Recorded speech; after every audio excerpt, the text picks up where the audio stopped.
First of all, I'd like you to explain from an anthropological perspective, why did Israel need a king at that time? Okay. Yeah, basically, this is the kind of questions which anthropologists ask. And why was a king needed at that time? In terms of social political evolution, is that you go through what are called bands, tribes, chiefdoms, and then you have a state society. King David is the first, what I would say, state society in the Bible, as we know it today.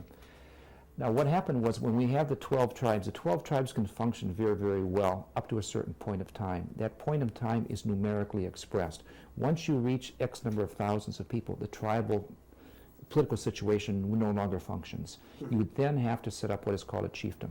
King Saul, even though he's called a king, from an anthropological perspective, he is a chiefdom. It's sort of a pre-state society. Once he dies and then King David comes onto the scene, we then have a full, what I would call a state society. The reason that we need this, we need it for two reasons. One thing is that we need it numerically. The old political system is no longer functioning. The other thing is that there are certain biblical events which are occurring, which threats from the outside, definitely. The threats of the Philistines, which are mentioned in the Bible. It's, I think, these two things, that we have a population explosion, plus we have these threats coming in from the West. We have to change the political situation. So what do? We then come up with a king, and King David is the first, I would say, king in terms of the state of Israel. You know, the Bible describes King David in 1 Samuel as being of ruddy complexion. What's your opinion on this description? I think it's because of that here in Israel, people who have red hair, there's a certain significance about them. We call them gingy. And anybody who has red hair, I think it's because of this, what we know from the Old Testament, talking about King David was a redhead. And without a doubt, being red-haired in Israel is not like being red-haired in Europe or being red-haired in the United States. It sort of gives people the feeling that perhaps there's some type of biblical connection with you. And whether or not there is or not. Hair color, by the way, is a very, very complicated thing genetically. Very, very poorly understood. So David being born with red hair would have been viewed as a little bit special from the start? Sure, yeah. If you look at it, first of all, look at people who were Semitic. I mean, they're always dark hair, dark complexion, dark skinned. By the way, in terms of what did we look like back 3,000 years ago, there have been studies. By looking at the anthropological data going back 3,000 years, we can come up with what is probably, I think, a body type of what people look like. If we looked at all the people today who are in present-day Israel, we probably look very much like the Bedouin. We were very linear, we weren't very tall, dark-haired, probably brown-eyed rather than blue-eyed. Once in a while, obviously, there was someone with red hair who came along.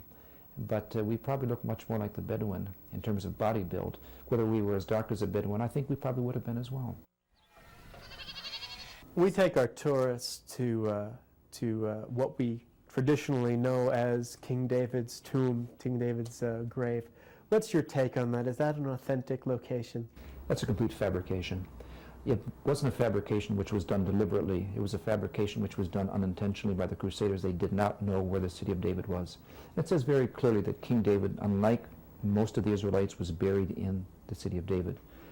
What happened is that Mount Zion has changed location 4 times in the last 2,000 years. The Crusaders felt that's where it was. There's a certain irony about that, and the irony is that in 1948, in the War of Independence, a shell went through the window and did a lot of damage. As the building was being repaired, archaeologists went in. There seems to be architectural evidence that that 12th century tomb is perhaps a early Christian church on Mount Zion. Oh, really? Dating from when? Dating from the Byzantine period, dating the 5th, 6th century. It was destroyed in 614, like most of the churches were, and it lay abandoned for hundreds of years. And when the Crusaders came, they found a building and said, okay, this is it. In the city of David, there is a tomb down there, which is probably the tomb of David. Unfortunately, it was robbed in antiquity. But there's a tomb there which is inside the city, which is unique in terms of its architecture, and I think presents very compelling evidence that this is King David's tomb. I think a lot of us, when we read the Bible, Joe, we feel that the Bible characters, the biblical historical characters, are some way different than us. Although they lived in a different time, we feel that they were different kinds of people than we are. They struggled with different things. How would you characterize the difference between those who lived in the biblical times and man today? Life was much harder. But I think in terms of dealing with the same things that we have to deal with, I think that things were pretty much the same.